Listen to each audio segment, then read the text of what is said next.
Guyane, actualité. On prend le temps de s'installer pour accueillir l'ancien sénateur Antoine Karam, qui est notre invité ce matin dans le supplément pays. On va pouvoir même un peu déborder parce que on va parler de choses très intéressantes. Bonjour Ayo, comment ça va? Bonjour Kylian, bonjour Monsieur Karam, comment allez-vous aujourd'hui? Bonjour Ayo, je profite de l'antenne et du temps qui m'est donné pour introduire par des excuses. Parce qu'on a eu un petit malentendu. Bah oui, mais on va rattraper ce temps parce que... Comme je suis aussi rapide que l'éclair, j'ai... Mais vous avez fait vraiment très vite, hein. Franchement, voilà. vous roulez bien, vous roulez encore bien. Ce matin, Antoine Karam, on va revenir sur les deux conférences que vous avez données concernant le sport, son ancrage dans la société guyanaise et surtout cette petite phrase qui en a été extraite et qui parle du rôle fédérateur que le sport en Guyane n'a pas eu durant ces dernières années. Lorsqu'on parle de sport en Guyane, vous avez, pour étayer, pour écrire cette conférence, vous avez analysé tous les sports? Pas tous les sports.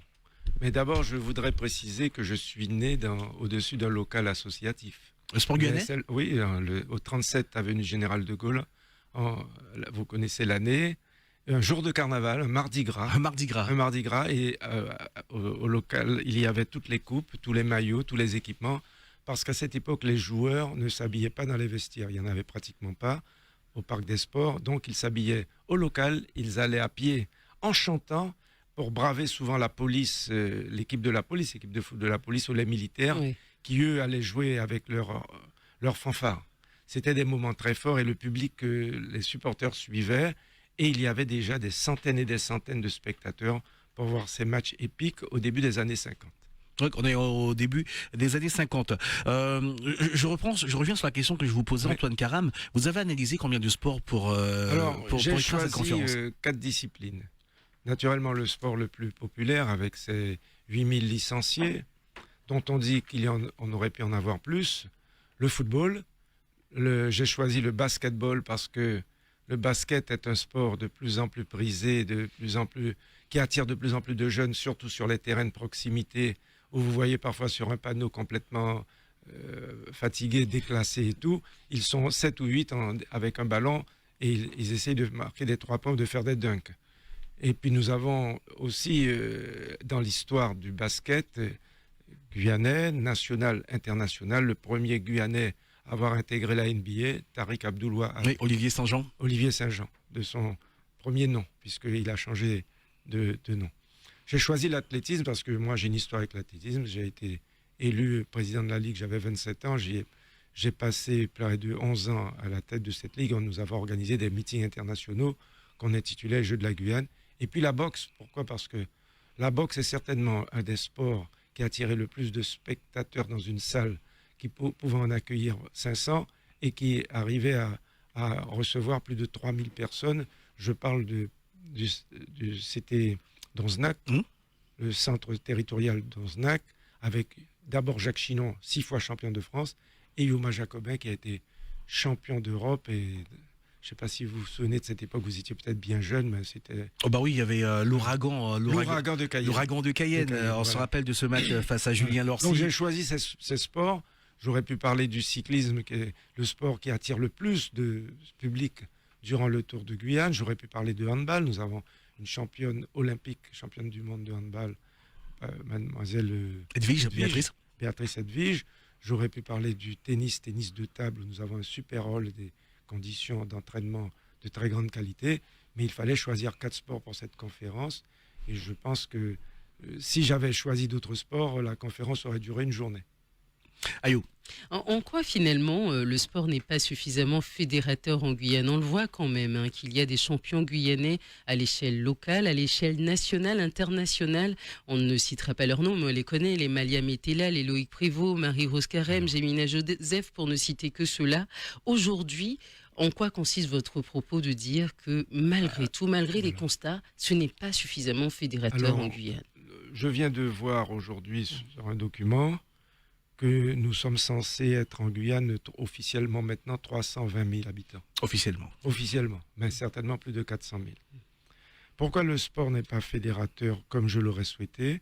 Un jour, je me suis amusé à grimper les gradins du stade Bois-Chauda, de me mettre tout en haut de la tribune, de regarder un match de ce qu'on appelait la division d'honneur, maintenant la régionale 1, du Geldar de Kourou contre Matoury.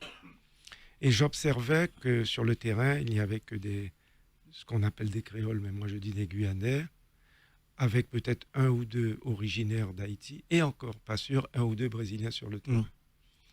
Et lorsque j'ai regardé de l'autre côté de la tribune, il y avait les terrains de rugby. Il n'y avait pas un Guyanais créole. Vous savez qui était sur le terrain de rugby.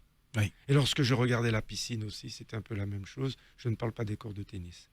Je me suis dit, il se passe dans une population où la mixité est sa richesse et sa force. Il n'y a pas assez d'intégration de par le sport dans la société guyanaise de personnes qui auraient pu...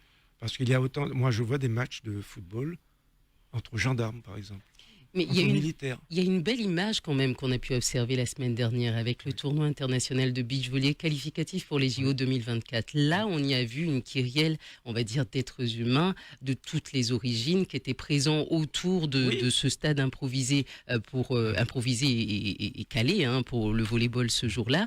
Mais réellement, est-ce que c'est le sport en question ou c'est l'événement que vous pensez avoir été déterminant du fait qu'il y ait autant de personnes? Je pense que c'est l'événement parce que d'abord, personne ne connaissait le beach volley en dehors des initiés. Moi, j'y étais, j'ai participé j'étais présent pour les 3 dernières journées, mais c'est un événement, d'abord dans un site historique, mythique, la place des Palmis, où on a installé un équipement, et je voudrais remercier de façon très, très publique et avec force le président Anatole, c'est un tour de force extraordinaire qui lui a coûté beaucoup de temps, beaucoup d'argent, enfin pas lui, en fait, la Ligue et tout ce qu'il a pu faire pour ramener le beach volley, qui est un sport de plage, qui a été fondé, en fait, qui a été créé en Californie dans les années 1920 et qui maintenant est un sport prisé même dans les pays du nord de l'Europe. D'ailleurs, les premiers sont les pays du nord de l'Europe et notamment la Norvège. Tout cela pour vous dire, il a créé un événement qui a attiré du public. Alors, c'est vrai que c'est l'événement qui attire. Moi, quand j'organisais des Jeux de la Guyane, au stade de Baduel devenu Chaumette, il y avait plus de 4000 spectateurs.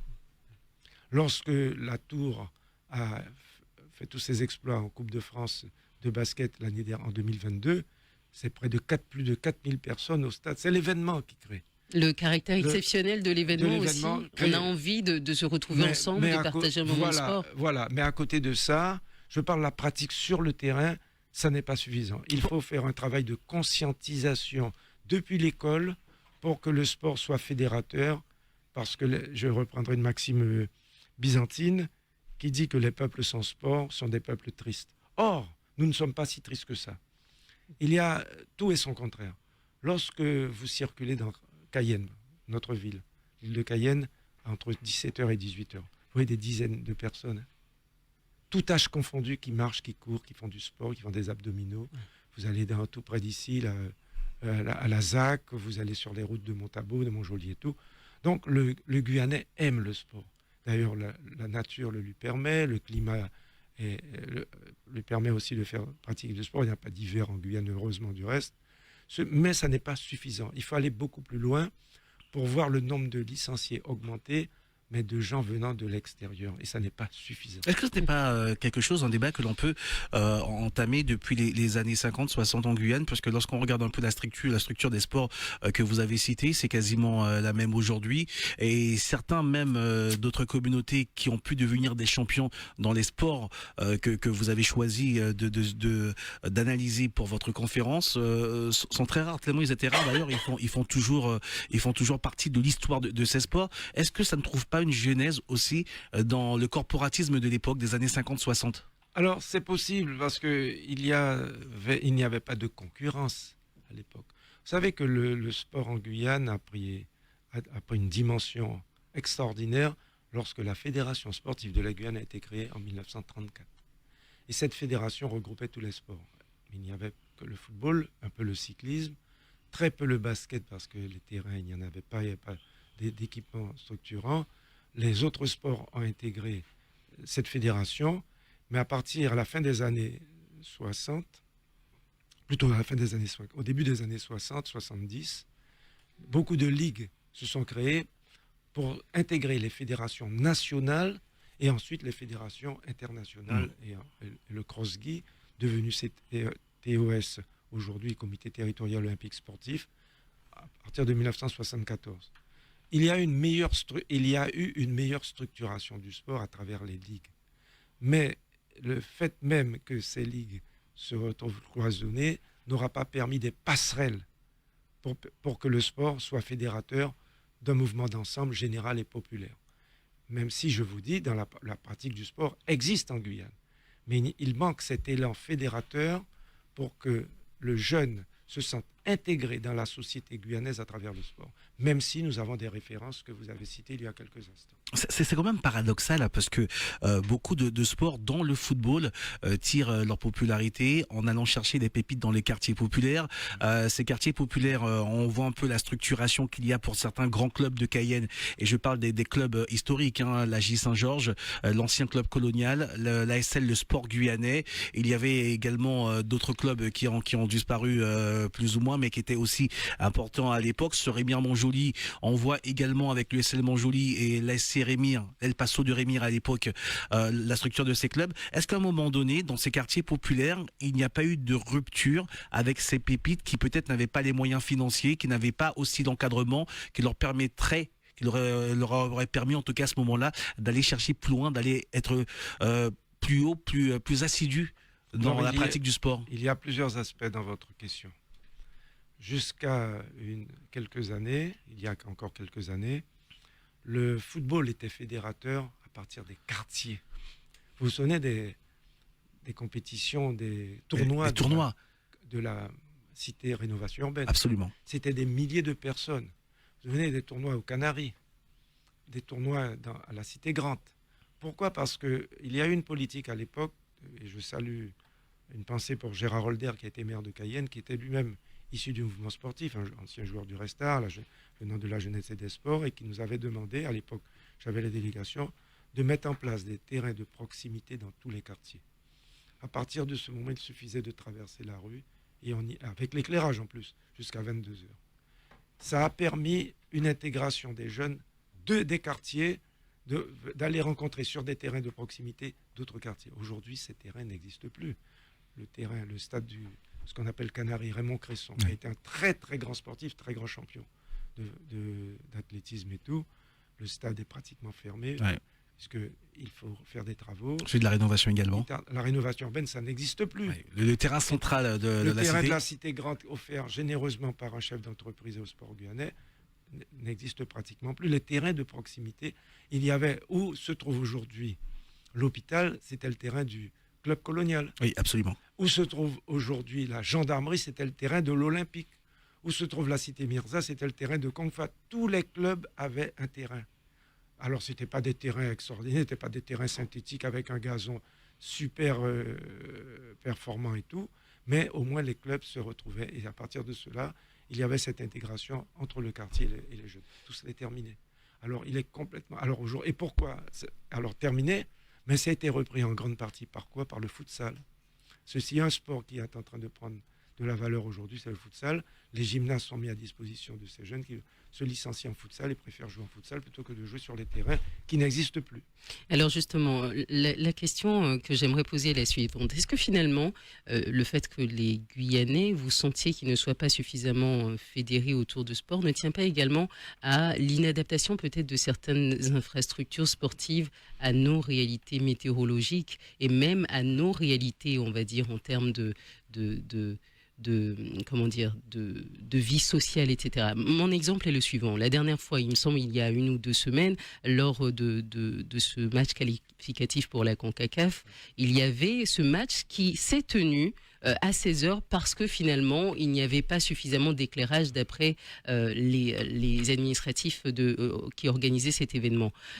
C'était en Guyane, justement, il n'y avait pas suffisamment de personnes aussi pour soutenir les joueurs guyanais parce que le match s'est tenu en plein milieu de l'après-midi et que ce n'était pas le bon moment, d'une certaine manière. Est-ce que, d'une certaine manière, l'inadaptation des infrastructures au sport guyanais ne fait-il pas que la fédération que vous souhaitez ne voit pas le jour, d'une certaine manière? Alors, il faut quand même relativiser. Ouais. Le docteur Lama, lorsqu'il a eu l'idée, et je peux témoigner, puisque nous avons participé à l'époque à la région à la construction de cet équipement structurant, a voulu construire un stade aux normes internationales. C'est un stade aux normes internationales, qui a une piste d'athlétisme pouvant accueillir des compétitions olympiques, 9 couloirs en ligne droite, 8 couloirs dans les virages. Il y a la capacité au niveau de la lumière, c'est 1000 lux. Sauf qu'il y a eu un problème ponctuel, et ayant réduit le nombre de lux de 200 ou 200 lux, la CONCACAF, dont on connaît l'intransigeance et c'est normal, a refusé. La pelouse a eu un problème de drainage, parce que il faut savoir que le stade de Lamar est un stade qui doit être rénové. Je suis en contact régulièrement avec les dirigeants, j'ai toujours des relations avec la Fédération française d'athlétisme. Il y a une mise aux normes mais ça va prendre des mois, et la fermeture du stade. Au moment où le stade Chaumette est fermé pour 2 ans, il y a 10 millions d'euros engagés par la ville de Cayenne pour refaire complètement la piste, le gazon et le drainage. N'oubliez pas que nous avons besoin de drainage. Pour moi, l'avenir de nos pelouses sont des pelouses, alors ça coûte très cher, mais c'est une durée de 15, 20 ans, 30 ans. C'est le synthétique mélangé au gazon naturel. Oui, le système hybride. Et vous voyez le stade Jean-François à Saint-Laurent peut recevoir des compétitions toute la journée parce que soit il pleut trop, soit la pelouse brûle. Or, le terrain synthétique, donc il est bien entretenu. Il faut l'arroser aussi, et qu'on fait ce qu'il faut. Le stade Lamabé est un excellent stade. Il y a des terrains synthétiques. Nous avons quand même, c'est pour ça que je dis qu'il faut relativiser, 5 pistes d'athlétisme en synthétique. Saint-Laurent-du-Maroni, Sinnamary, Kourou, Chaumette en réfection et Lama. Allez, je ne veux pas faire de comparaison, mais nos voisins du Suriname, je ne suis pas sûr qu'il y ait 1 ou 2 pistes synthétiques. Au Guyana, d'ailleurs, quand les Guyanais venaient dans les compétitions, ils nous disaient « Donnez-nous quelques matériels que vous avez qui sont d'excellente qualité, nous ne les avons pas. » Donc tout cela pour dire, c'est un problème surtout de volonté politique, mais c'est d'abord aussi un problème derrière la volonté d'entretien. Nous avons les équipements pour organiser des compétitions internationales. Je vous rappelle que la première grande compétition internationale de l'après-guerre a été organisée en 1983 sous l'égide de Georges Chaumette, fondateur de la Ligue de football, fondateur de la Ligue d'athlétisme. En 1900, ça s'appelait Péquet.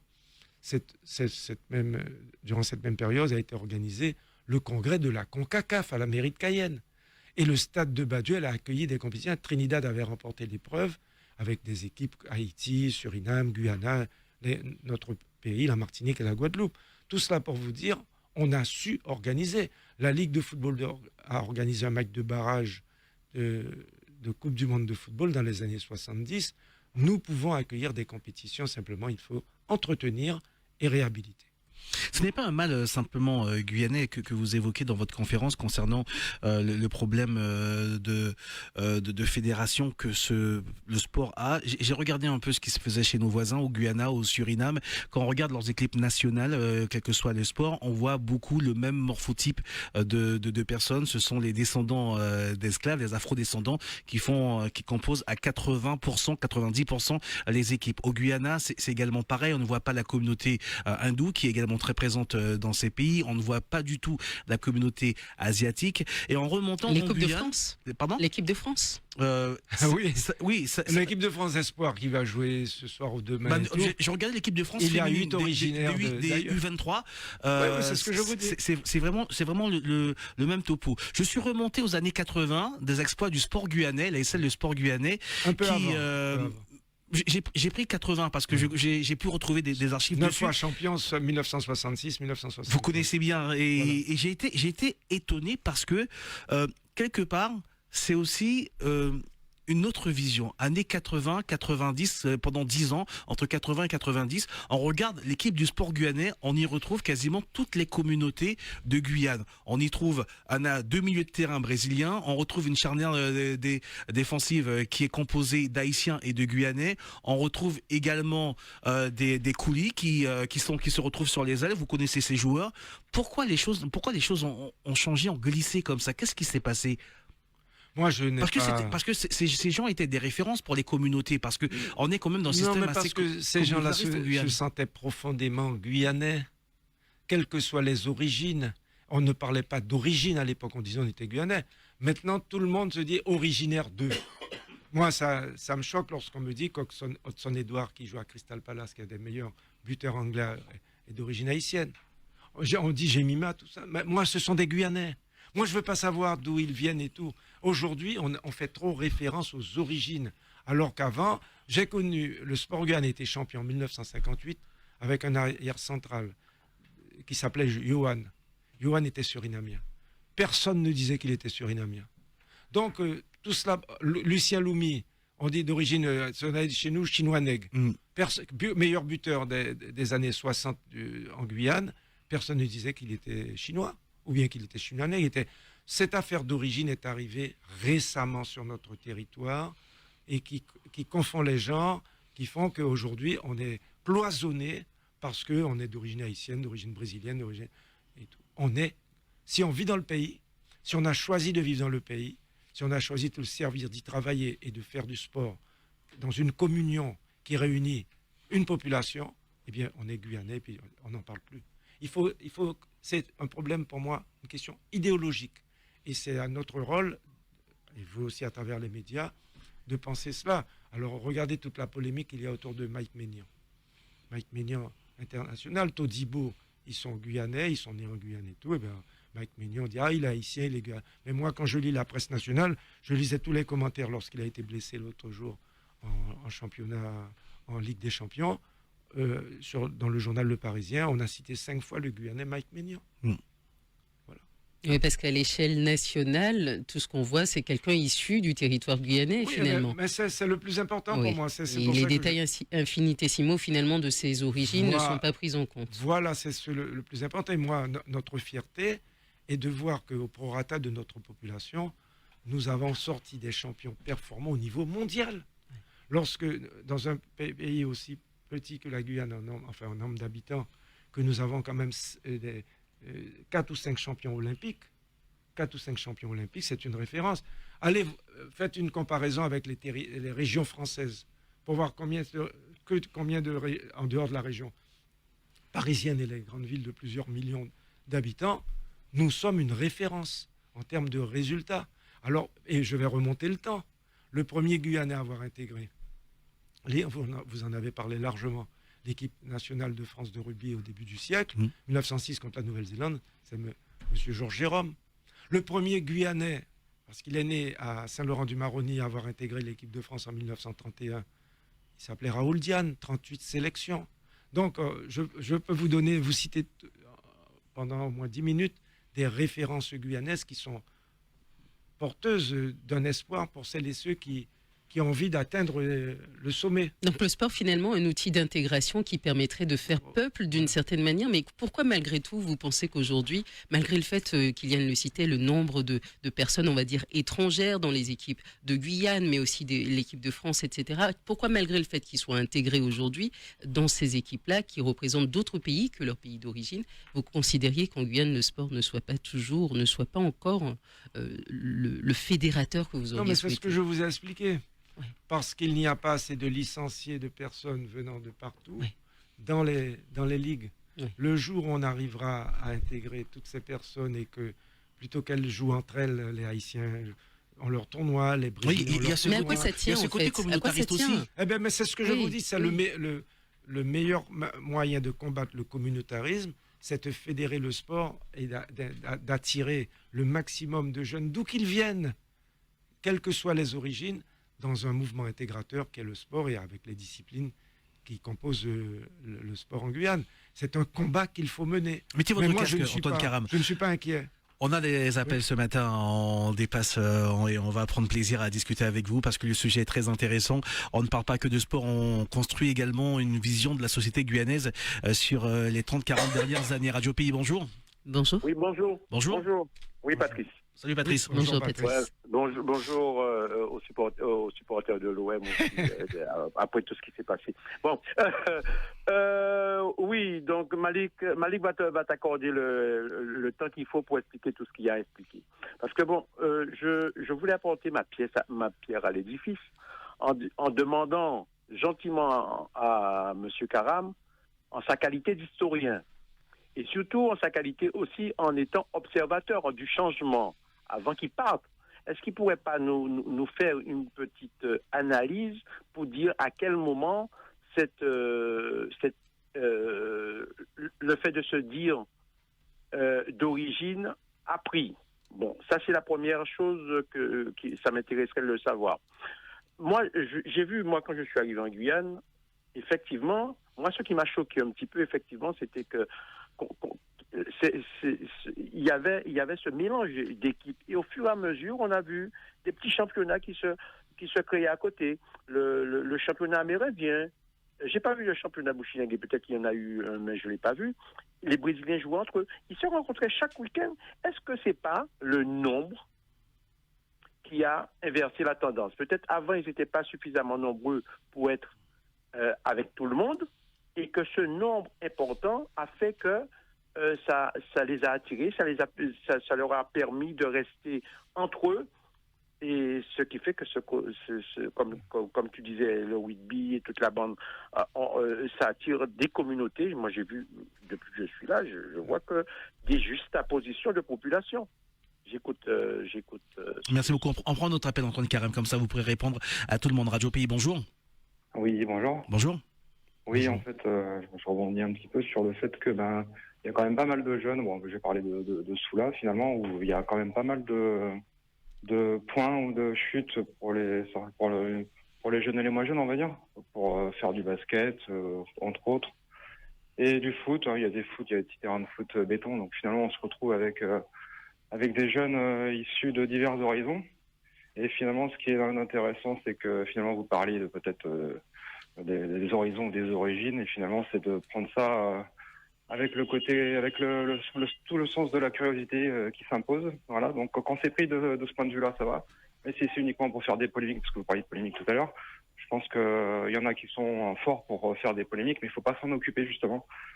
C'est inintéressant et non constructif. Et donc, pour le coup, vous parliez aussi de licenciés, effectivement. Et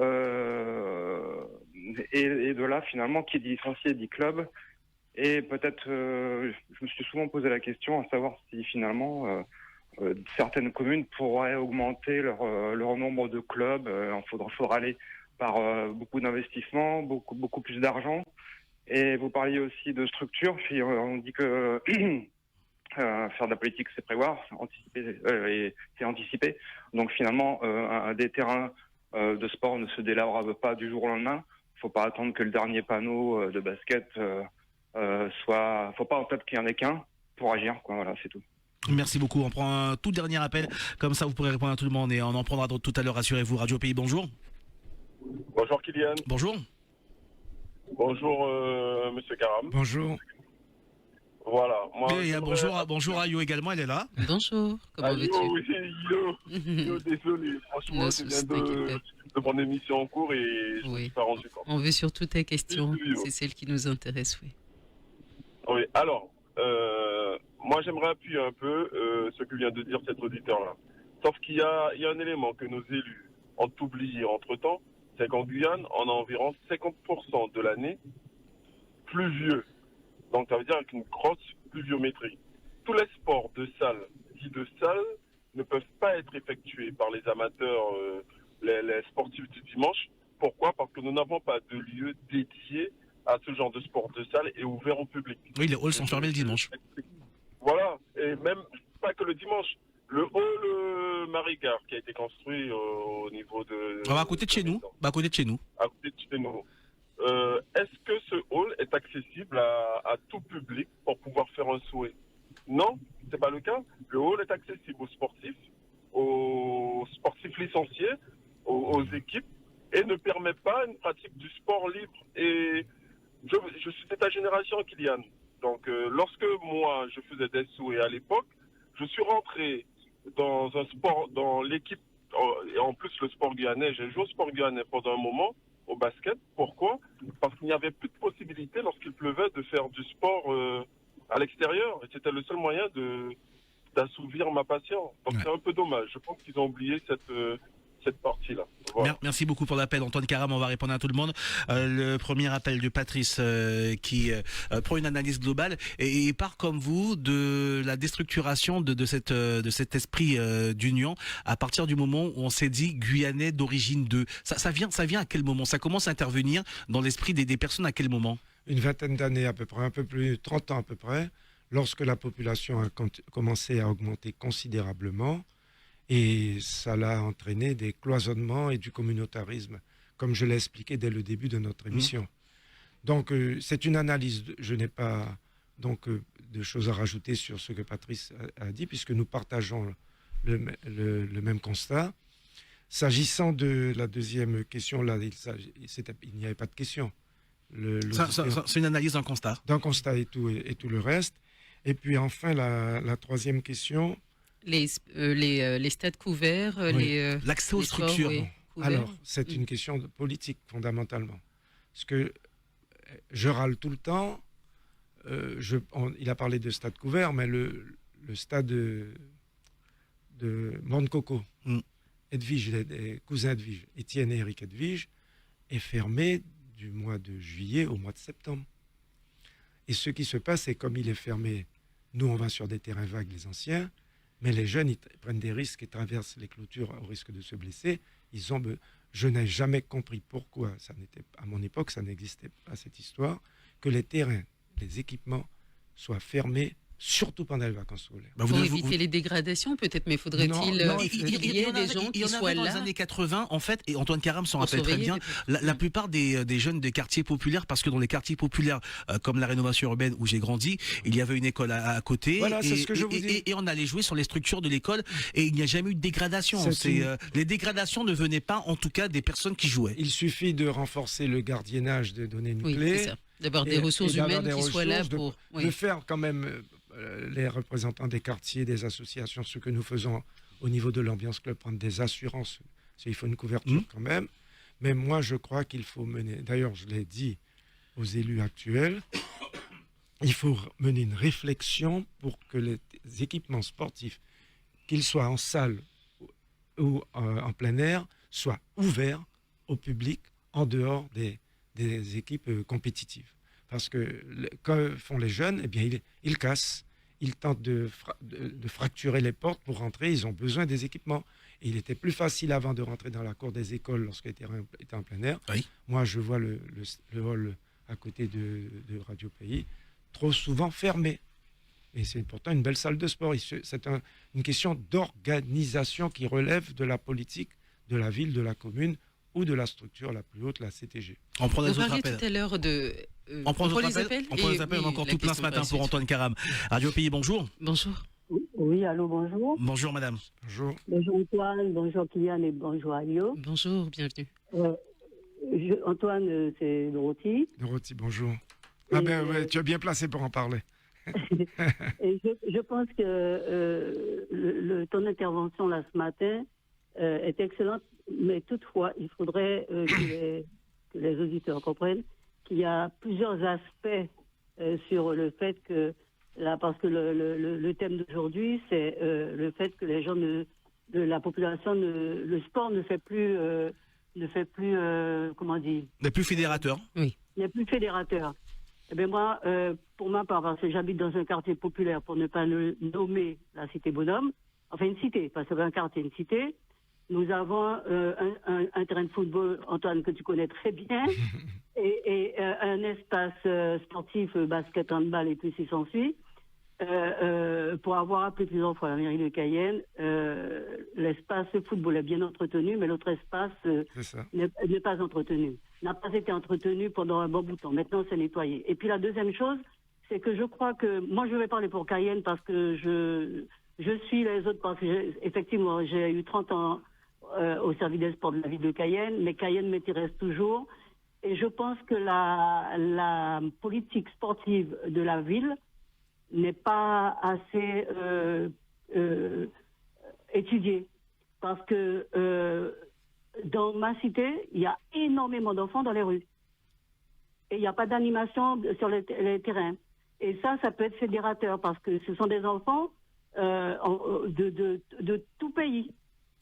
Donc, ils sont dans les rues, ils jouent, mais le sport, alors qu'il y a des terrains sportifs juste à côté. Donc, je crois que les villes aussi devraient reprendre en main, enfin, moi, je parle de Cayenne parce que je ne vais pas aller dans les autres, reprendre en main la politique sportive de la ville. Parce que ça, c'est fédérateur, par contre. La politique sportive de la ville peut permettre à tout un chacun, parce que c'est la base. Quand on est ensemble dès son plus jeune âge, on est ensemble quand on est adulte. Donc voilà ma petite participation à votre émission de ce matin. Merci beaucoup, Dorothy, ce matin pour cet appel. Et c'est vrai que l'expérience de quelqu'un qui pendant 30 ans a œuvré au service des sports de la ville de Ken est toujours intéressante, cette expertise. Ayo, la question. Oui, la question est de savoir aujourd'hui, Monsieur Karam, est-ce que vous pensez pas que d'une certaine manière le sport devient de plus en plus un luxe? On parlait tout à l'heure du futsal, de comment est-ce que les licenciés augmentaient, mais jouer du futsal aujourd'hui, ça a un coût pour s'y inscrire, ne serait-ce que pour juste avoir accès à la salle. Est-ce que d'une certaine manière, on n'incite pas une sorte de faire en sorte que le sport devienne un luxe et pour ceux qui n'en ont pas les moyens se retrouvent un peu sur le bas du pavé? C'est bien pour cela que je parle de mixité. Ouais. Ça peut être considéré comme un luxe parce que la salle, il faut la payer, il faut l'entretenir, il faut des équipements très performants pour jouer en salle, alors que le football suppose parfois des tenues un peu moins performantes. Mais il faut aujourd'hui revenir à une volonté politique. Il ne faut plus que le sport ne représente que 1% d'un budget d'une collectivité. Alors c'est vrai que les collectivités ont leurs difficultés financières, il faut trouver des ressources et des recettes, mais il faut aller beaucoup plus loin parce que la base même, de façon sur le plan de la sociologie, c'est la population et la jeunesse guyanaise. Il ne faut pas laisser les jeunes devant les Chinois. Il ne faut pas laisser les jeunes dans les quartiers livrés à eux-mêmes. Et le meilleur moyen d'éviter cela, quand j'étais conseiller général à la cité Zéphyr, particulièrement dans le canton Nord-Est, on a pu, avec Gérard Holder, installer, Jean-Claude Lafontaine, des terrains de proximité à l'intérieur même. Entre les bâtiments, on trouvait 40 mètres sur 20 mètres, et bien on faisait un terrain de volley, un terrain de basket. Il faut occuper, avec un éclairage sommaire, certes, mais un terrain de sport entretenu. Et en plus, à l'époque d'Élie Castor, nous avions mis en place ce qu'on appelle des éducateurs sportifs de proximité. Dans toutes les communes de Guyane qui n'avaient pas les moyens d'accueillir ces éducateurs sportifs, le conseil général finançait les salaires de ces éducateurs. Saint-Georges d'Oléapoc, Regina, Irakubo, dans toute la Guyane. Sinamari avait, d'ailleurs je salue Antoine, il saura se reconnaître, grand éducateur sportif de Sinamari, grand joueur de football aussi. C'est un moyen d'intégrer les sportifs guyanais de très haut niveau et de leur permettre aussi en même temps d'être Claude Koumba, Étienne Edwige, Eric Edwige. Quand ils sont revenus de leur carrière de footballeur professionnel, ils ont été intégrés dans la fonction publique territoriale au service du sport. Peut-être que cette politique se poursuit, mais il faut les deux. Il faut les équipements, il faut l'encadrement. À partir de ce moment, il y a un mariage, un jumelage qui se fait gagnant-gagnant. Et il faut relancer cette politique. Il y a une volonté politique affirmée, affichée. On va parler dans quelques secondes également de la représentativité de nos équipes nationales, locales, en tout cas celles qui représentent la Guyane à tous les niveaux, nos Yana Doko, quels que soient les sports confondus, savoir si eux également sont un modèle qui donne envie à d'autres jeunes, toutes communautés confondues, de pouvoir intégrer ces sports. Pour l'instant, nous prenons vos appels ce matin sur Radio Pays. Il est 9h17, bonjour. Oui, bonjour. Bonjour. Bonjour. Oui, Cléana, comment tu fais? Ben, moula, mon kachambe, tout doucement. La grippe appelée la game, mais mon kabatli quand même. Salut, Polo. Ma photo m'a dit bon barré, mon montre tout. Salut. Je te rappelle, bon dité, gingembre, chichima, et tu as mis deux tours de girofle, non? Ah, ok, c'est ça, mon Un peu de miel Oui, aussi. non, mais ça y est radical. Est-ce que tout ça c'est raide un peu?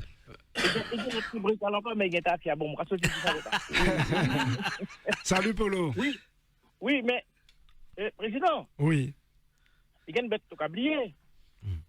Parce que avant, tu es conseiller général, tu es occupé de ces terrains, de ces Oliac et tout ça. Hein? Oui, mais Modil. Non, moi, attendez tout ça, toi. Vous entendez tout ça, Tony? Mais Maudit, mais nous mettez en il a dehors dit- d'équipement. Attends, écoutez-moi, Polo. Attends, Polo, 20 secondes. En dehors d'équipement, Maudit, nous mettez des éducateurs sportifs à la disposition. Mais non, Top, Maudit, tout ça. Enfin, Morales, c'est toi la parole. On nous pas qu'à rentrer en polémique pour ça. Vous entendez tout ça, Tony? Mais, moi, quand vous venez en letto, tout étonnement, dit c'est Olia, c'est terrain et sportif à fermer. Parce que, rappelez-vous bien, mon frère était qu'à travailler conseil général. Il nous a fait l'ouvrir hall qui est fromé hall. Il y a 3 halls, mon dans l'Istéa, et puis grand hall, et dans Naka qui tout ça. Enfin, il y a un hall pour l'ouvrir hall qui est fromé hall. Eh bien, tout ça, mais c'était qu'à bénéficier d'une paquet de jours et repos, comment il était qu'à appeler ça, récupération, comment il était qu'à appeler ça. Parce qu'il était qu'à venir l'ouvrir au là, et puis à 11h du soir, 10h du soir, il était qu'à venir former au là et nettoyer, parce que l'autre a formé, avant de former, il faut te nettoyer. Personne n'a pas téléphone. Et il y a ça qui est arrivé côté nous. Et le bagage à l'ouvrir pour nous toutes vies, non. Même tout mettre un responsable, bah pas tous les jours c'est responsable. Il y a qu'à vandaliser, bêta.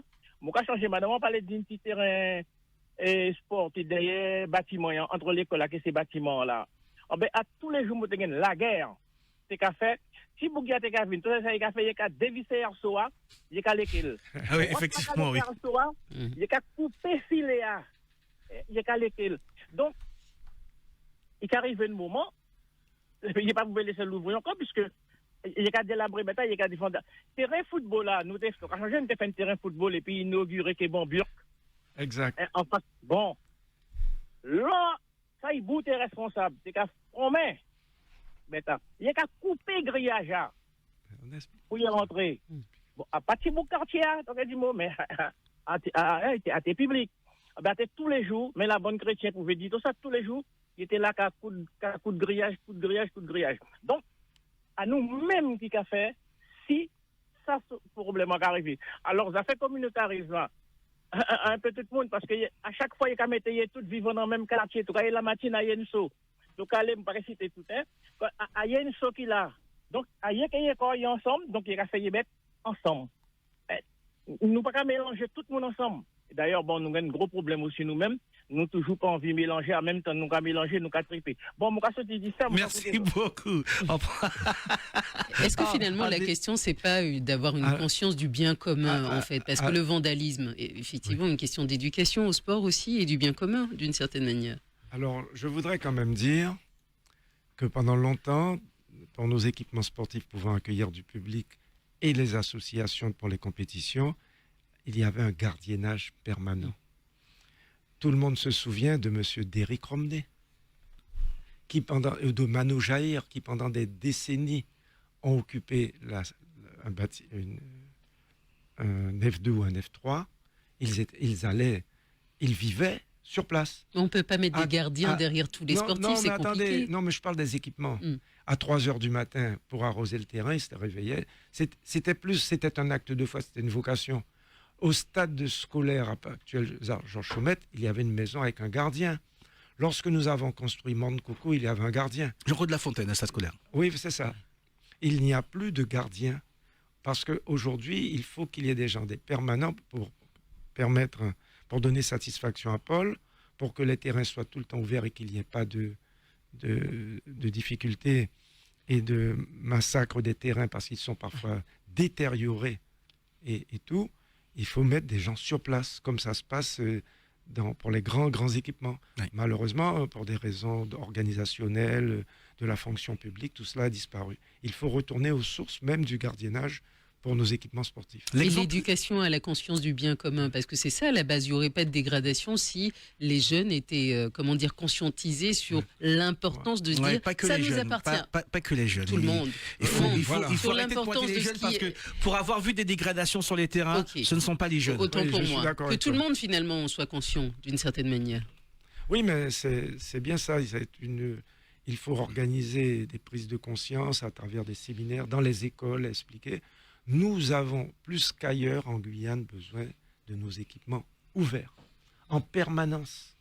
On ne peut pas se permettre de fermer un équipement pendant 2 ou 3 mois durant les grandes vacances, les vacances dites scolaires, parce que les jeunes, s'ils ne peuvent pas franchir les clôtures avec tous les risques que cela comporte, eh bien, ils vont faire autre chose au détriment même de ce que souhaite la société, une intégration par le sport de nos compatriotes pour qu'il y ait une sorte de paix civique et sociale sur notre territoire à travers le sport. Ouais, j'ai le témoignage de cet auditeur en préparant cette émission qui m'a dit que lorsqu'il a envie de jouer au basket avec son fils, qu'il fait le tour de son quartier et même en élargissant au maximum pour voir quel terrain serait libre. Alors c'est quand même assez intéressant parce que pour ceux qui sont habitués à des terrains dits les playgrounds où on se retrouve en extérieur, il y a tellement d'attentes, on se croit en fait chez les médecins. Il y a de l'attente, il y a des équipes qui attendent qu'elles puissent jouer un peu à leur tour. Le terrain jouer en demi-terrain. Dans le quartier pas loin d'ici, le terrain Zaza. Oui. Raymond Joseph. Joseph.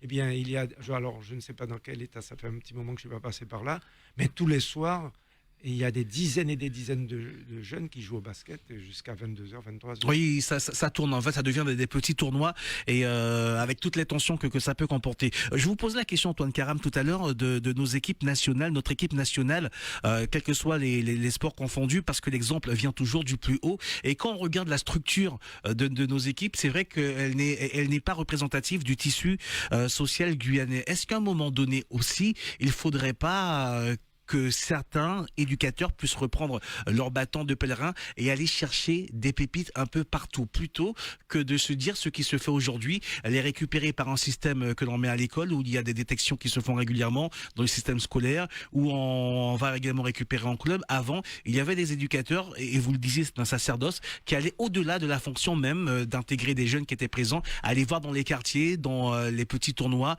voir qui pouvait, et toute communauté confondue. Est-ce qu'il ne faudrait pas également repartir sur ce genre de choses pour intégrer ces communautés dans nos équipes et peut-être aussi qu'elles puissent plus ressembler à ce que la Guyane est? La réponse appartient aux associations parce qu'il existe les écoles de football. Vous savez que à mon époque, on jouait dans la rue. Oui. Dans la rue avec des ballons. Enfin bon. On appelle ça des ballons, mais c'était pas. Ça se passe de commentaires. Mais on jouait. Avec les risques que cela comportait de se faire attraper par les policiers qui récupéraient le ballon et qui nous punissaient. Mais après sont arrivés les premiers terrains de proximité. Et les éducateurs. Les éducateurs vont chercher les jeunes dans les quartiers. Donc, ils les amènent. Les écoles de sport existent. Il y a des écoles d'athlétisme, des écoles de football, des écoles de tennis. Objectivement, il y a beaucoup de progrès ont été faits. Oui. Beaucoup de progrès. Il faut persévérer, il faut renforcer le système pour aller chercher encore beaucoup plus de jeunes dans les quartiers et les ramener vers les associations. Oui, mais par exemple, Antoine Karam, moi je me pose toujours la question, et si les auditeurs ont la réponse, je suis preneur. On a tous vu en commune, quand on voit vers les communes de l'Est et même dans les communes de l'Ouest, on voit des jeunes amérindiens ou bushinengués qui sont d'excellents nageurs. Nous n'avons jamais pu sortir, à moins que je ne me trompe, de champions de Guyane de natation, et même au niveau national ou international, d'origine amérindienne ou bushinengue. Est-ce qu'à un moment donné, il ne faut pas que le dépassement de fonction soit encore beaucoup plus fort? Parce que la natation, vous savez, des jeunes peuvent plonger du pont de Sinamari, nager, ils savent nager. On apprend à nager très tôt sur le fleuve et tout, mais la natation est un sport de compétition structuré, avec des entraîneurs, avec une piscine. La piscine olympique fait 50 mètres, le bassin d'entraînement fait 25 mètres. Il faut construire des piscines et des bassins de compétition et d'entraînement, comme on vient de le faire, on l'a fait à Manal il y a quelques années, et partout en Guyane. Pour déjà structurer un peu de la même façon on a construit une piscine. Alors, je vais vous donner cette anecdote. Le lycée de Matiti, comme c'était un lycée agricole, il fallait donc de l'eau pour permettre aux animaux de pouvoir boire. S'abreuver plutôt, excusez-moi. Eh bien, on a construit une piscine. Oui, une vraie piscine. Et aujourd'hui, les écoles de Macouria vont à l'école de natation dans cette piscine. Et ça permet... On a fait les deux. Il y a une sorte de mixité organisationnelle. Il faut construire des piscines comme on construit des gymnases. Partout. Et vous verrez que les résultats seront au rendez-vous très rapidement. Et on a vu l'exemple de Mana, Saint-Laurent-du-Maroni, il y a une piscine. Il faut que dans les petites communes, il y ait des piscines aussi, à côté des fleuves. Vos appels en direct ce matin, Antoine Karam, à notre invité. Nous parlons de ces conférences qu'il a données concernant le sport en Guyane et de son ancrage dans la société avec cette direction que nous avons prise volontairement ce matin où il dit que le sport en Guyane n'a pas joué son rôle fédérateur. Radio Pays, bonjour. Alors oui, bonjour. Bonjour, allez-y, vous êtes en direct. Bonjour à tout le monde sur le plateau. Bonjour, bienvenue. Moi, je voudrais rebondir sur tout le plateau sportif qu'il n'y a pas accès pour le grand public. Pourquoi, en fait? Je donne un lieu stratégique. Derrière le collège Zéphyr, il y a un terrain synthétique et tout, il y a un hall. Et en fait, on n'y a pas accès. Donc, pourquoi le faire, en fait? Et c'est ce qui force des fois à faire le vandalisme ou quoi que ce soit, parce que les gens des alentours n'ont pas le droit de pratiquer sur le terrain. Tout en sachant que si ça se fait dans le respect et tout, ce sera moins compliqué, parce que comme vous dites, il en manque. Et pour faire le temps pour trouver, plus près du quartier, c'est là. Donc moi, c'était la question que je me posais. En fait, on a pas mal d'équipements sportifs, mais pour le grand public, il n'y a pas accès. Merci beaucoup pour votre appel. C'est le même constat que vous faites. Alors, mais on l'a fait depuis le début de l'émission. Ça confortera ce que vient de dire l'auditeur. S'il n'y a pas de gardiennage et un petit pavillon pour accueillir un gardien qui serait rémunéré par la collectivité, on ne pourra pas, parce que il faut l'éclairage, l'allumer, il faut l'éteindre, il faut entretenir, il faut arroser, il faut éviter qu'il y ait des incidents. Et il y avait là où l'auditeur vient de parler du terrain de Zéphyr à côté des cours de tennis. Avant qu'on a construit à l'époque du Conseil général cet équipement de proximité derrière le collège, il y a une maison de gardiennage. Sauf que cette maison de gardiennage est fermée. À Morne-Coco, la maison de gardiennage, il faut un gardien qui puisse dormir, se réveiller. Et c'est sous la forme d'un volontariat. Et je suis sûr qu'il y a des employés, il y a des gens qui seraient prêts à accepter ce travail. S'il n'y a pas de donc le terrain est fermé. Tout est une question de volonté. Merci beaucoup Antoine Karam d'être venu ce matin pour nous parler de cette conférence, de ces conférences que vous aviez données. C'était les 16 et 19 septembre dernier. Au News Radio sur outremernews.fr.